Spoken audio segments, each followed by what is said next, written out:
Hi, it's Max Clark. It's a quick rant on IT services budgeting and really SaaS tools or productivity tools specifically. So Microsoft 365, Google Workspace, Slack, these sorts of things. When you go and you subscribe to these tools, you'll see pricing, and it's usually like, the usual menu options where it's like, small, medium, large, enterprise, call us. It's kind of how these things break down.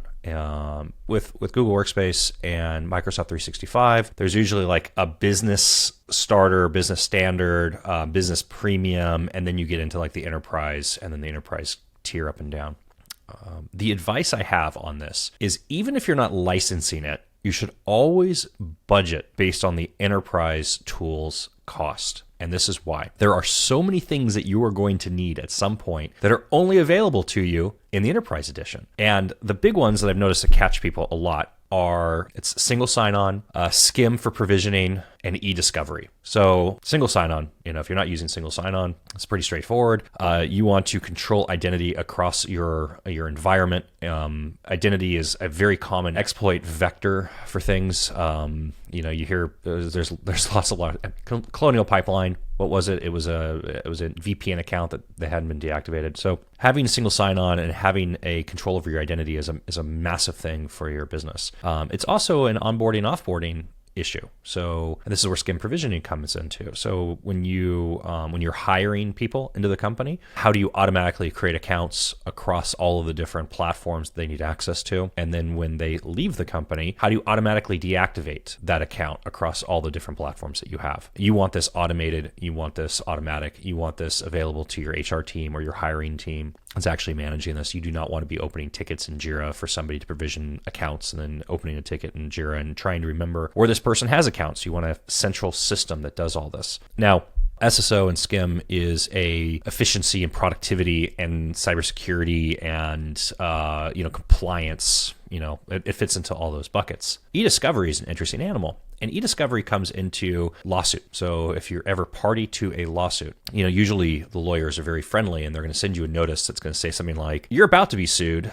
And here's your notice that you're about to be sued. Just so you know you're about to be sued, go ahead and start preserving all the records that you have on these things. Because when we actually sue you, we're going to want all of them in discovery. And if we find out that you've destroyed anything, here's your notice that you're going to be in trouble. You should have retention policies in place. By the way, if you don't have a retention policy in place, now's a really good time to create retention policies. You do not want to be testifying against yourself ever, A. But also B, you don't need to have 15 years worth of email on your email system. This is email is not a document management records keeping application. It's a horrible place to be maintaining this stuff. So having sane document retention policies that make sense for your business, and maybe that's, storing emails for 2 years, storing other types of documents for 4 years, storing some things for 7 years. There's based on your business, there's going to be different retention policies and different guidelines for different things. I mean, if you're in healthcare and you're sending out information to a subscriber, you're required by law to maintain that data for a set amount of time. Do you know what that is? And are you complying to it? So these are all retention policies, but not to get too completely sidetracked. So what e-discovery does for you, and these platforms all have e-discovery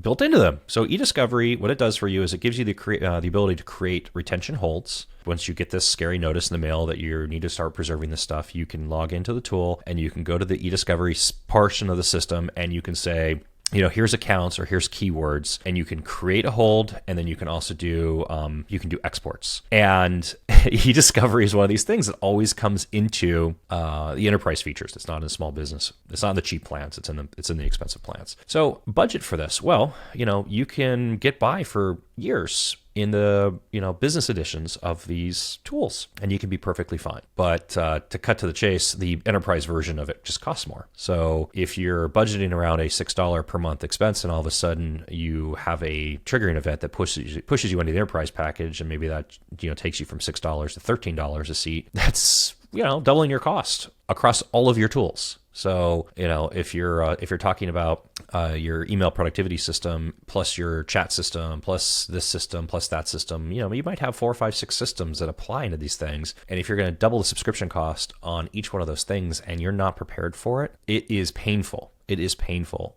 it is painful. It's painful regardless of your size. If you're, 200 users, it's painful. If you're 2,000 users, it's painful. And I've seen it on both extremes. So it is far better to be under budget, on your subscriptions than it is to be all of a sudden having to find budget for these things. So long and the short of it, my little rant here this morning, budget for the enterprise tool always in your subscriptions, because at some point you're going to be forced to do it.